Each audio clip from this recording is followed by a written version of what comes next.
Olá!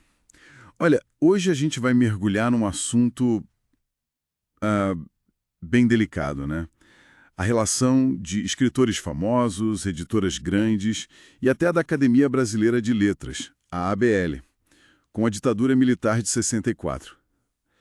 A gente está olhando aqui umas matérias bem recentes da agência pública, do Nexo Jornal, compiladas num texto do Sérgio Botton Barcelos. Sabe aquela ideia de que o pessoal da literatura ficou todo do lado da democracia? Bom, parece que a história é um pouco mais... é, complicada. A nossa missão aqui é investigar como uma parte importante desse meio cultural apoiou o regime, seja por acreditar mesmo ou por conveniência, né? Ok, vamos tentar desempacotar isso aqui. Sim, isso é chave. Porque meio que desmonta aquela imagem, talvez um pouco idealizada, né? Da intelectualidade sempre na oposição. Essa análise dos fatos, ela obriga a gente a olhar como a cultura pode sim se alinhar ao poder. E levanta umas questões de memória, de responsabilidade, que chegam até hoje, sabe? E não é gente pequena não, viu? A gente está falando de nomes como Raquel de Queiroz, Gilberto Freire, Dina Silveira de Queiroz e, pasme, até Guimarães Rosa. Tiveram posturas, assim, de apoio ao golpe ou ao regime depois. As reportagens mostram bem como intelectuais, alguns da ABL, de editoras, participaram daquela campanha contra o João Goulart. Muitas vezes com apoio do IPES, do IBAD, que eram institutos financiados para minar o governo mesmo, né? Espalhando propaganda de comunista, contra as reformas de base, agrária, educacional, que o Goulart queria fazer. Essa participação ativa, nossa, aqui é onde fica realmente interessante. Exato. E tentar entender o porquê disso é fundamental, né? Não era só ahn, oportunismo puro e simples. Quer dizer, podia ter um pouco disso, claro, mas as fontes indicam um conservadorismo intelectual forte ali, um certo elitismo, sabe? Um pé no autoritarismo e principalmente um medo profundo do comunismo, das mudanças sociais que estavam sendo propostas. Esse medo foi tipo um motor poderoso. E aí, nesse cenário, a ABL, que muita gente via como, né, o templo da cultura nacional, acabou cooptada. Virou símbolo de uma cultura mais oficialista ou, bom, no mínimo, bem omissa. E as editoras? Porque a coisa não era só ah, ceder à censura para não fechar as portas, né? Editoras gigantes como o José Olímpio, a Record, a Agir, a Globo, segundo as fontes, tiveram posturas de colaboração mesmo. Parecia uma afinidade com o projeto militar. O caso do Rubem Fonseca, que você mencionou, é muito doido, né? Ilustra bem essa ambiguidade.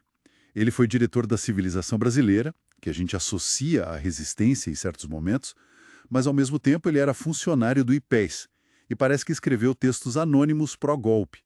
Mostra como, sei lá, as posições eram complexas, contraditórias às vezes. Sim, sim. Mas é super importante colocar isso em perspectiva, né? Porque também existiu resistência, e muita, com gente correndo risco de verdade, pessoas com uma coragem imensa. Editoras como a Vozes, a Paz e Terra, a própria Civilização Brasileira, mas sob o N. Silveira, né? Elas foram cruciais, publicaram coisas muito críticas. E autores como Ferreira Goulart, Antônio Calado, Carlos Etorcone, nossa, tantos outros que não baixaram a cabeça.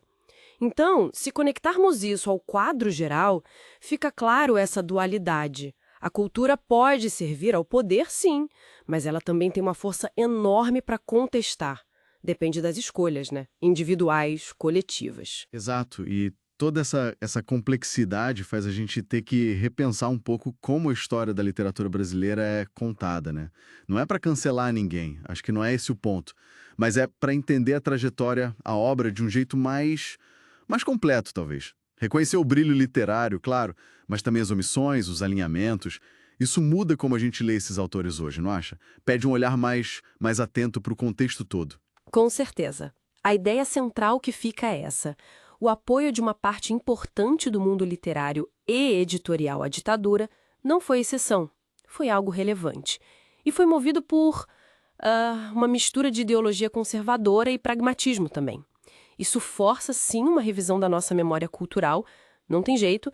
Isso levanta uma questão importante, né, sobre o papel da cultura, dos intelectuais, em regimes autoritários. Uma questão que continua super atual. Totalmente.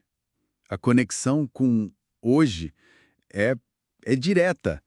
A gente vive tempos de debate sobre revisionismo histórico, a democracia volta e meia está sob tensão. Aí fica a pergunta, qual o papel de quem produz cultura, de quem pensa o país?